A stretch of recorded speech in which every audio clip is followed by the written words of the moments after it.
duas questões interessantes a serem trazidas e tiradas a partir da jurisprudência do STJ e que são aprofundamentos pontuais em temas que às vezes são negligenciados.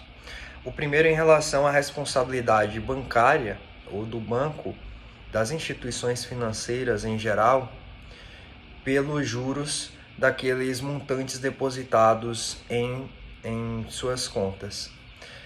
O STJ decidiu que o banco ele responde pelos juros tanto moratórios quanto pela atualização monetária. A quarta turma do STJ decidiu nesse sentido. Em relação aos juros de mora, haveria uma divergência com o entendimento anterior da própria quarta turma, que decidiu que o banco não responderia pelos juros de mora, a não ser que quando instado judicialmente ele demorasse no cumprimento da decisão judicial a partir do momento pelo que responderia por esses juros.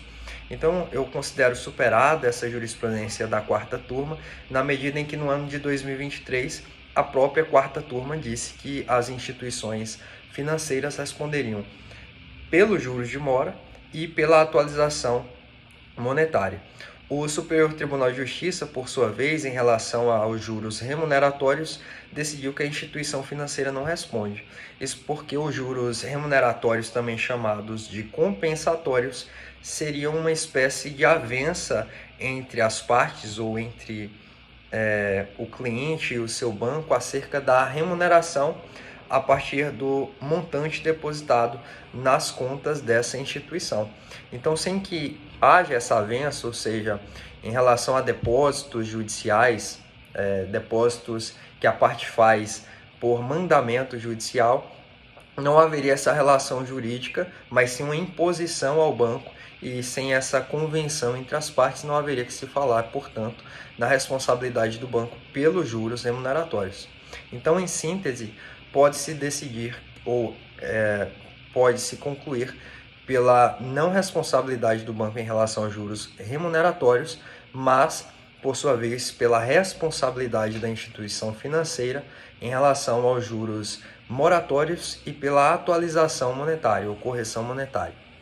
O segundo tema trata-se da desconsideração da personalidade jurídica.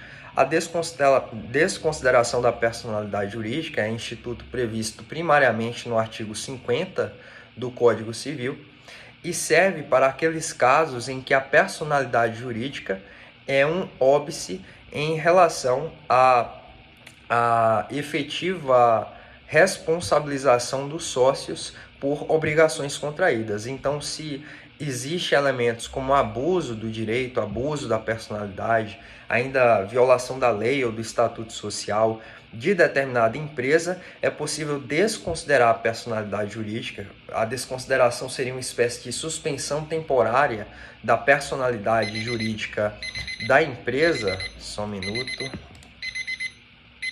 Da personalidade jurídica da empresa para atingir os bens do sócio. São vários os tipos de desconsideração da personalidade jurídica. Tem a desconsideração direta, a expansiva, a inversa, a indireta e ainda a positiva. Não vou pormenorizar cada uma delas porque aqui não é a intenção. A teoria menor da responsabilidade jurídica são duas teorias. A maior é aquela encampada nesse artigo 50 do Código Civil, que exigiria um abuso de direito para então poder responsabilizar os sócios pela má gestão ou pela fraude em relação ao pagamento das suas dívidas. Já a teoria menor, encampada no artigo 5º do artigo 25, salvo engano, do CDC, mas está encampada, a teoria menor, ela dispensa o abuso da personalidade jurídica e serve para tanto relações consumeristas quanto relações trabalhistas ou mesmo ambientais. Como não exige o abuso de direito, o STJ entende que a desconsideração calcada na teoria menor bastaria para a sua concretização que a personalidade fosse uma espécie de empecilho para o ressarcimento de eventuais prejuízos. No entanto, o STJ, e aqui está o ponto de aprofundamento que é negligenciado muitas vezes, o Superior Tribunal de Justiça decidiu já que não basta esse primeiro requisito aqui, por mim mencionado, para que seja possível a desconsideração da personalidade jurídica. Seria necessário que os sócios exercessem alguma espécie de poder de gestão. Aqueles sócios administradores ainda, eles teriam necessariamente que ser sócios. O administrador não sócio, por exemplo, não pode responder com base na teoria da despersonalização da personalidade jurídica, calcada na teoria menor, mas necessitaria ser sócio e ainda exercer algum poder de gestão. E um segundo requisito trazido pelo STJ é que esses sócios, gerentes ou administradores atuassem ao menos com culpa, porque não seria possível a sua responsabilização com base em alguma objetivação da sua responsabilidade sem nenhum amparo legal e sem amparo também jurisprudencial.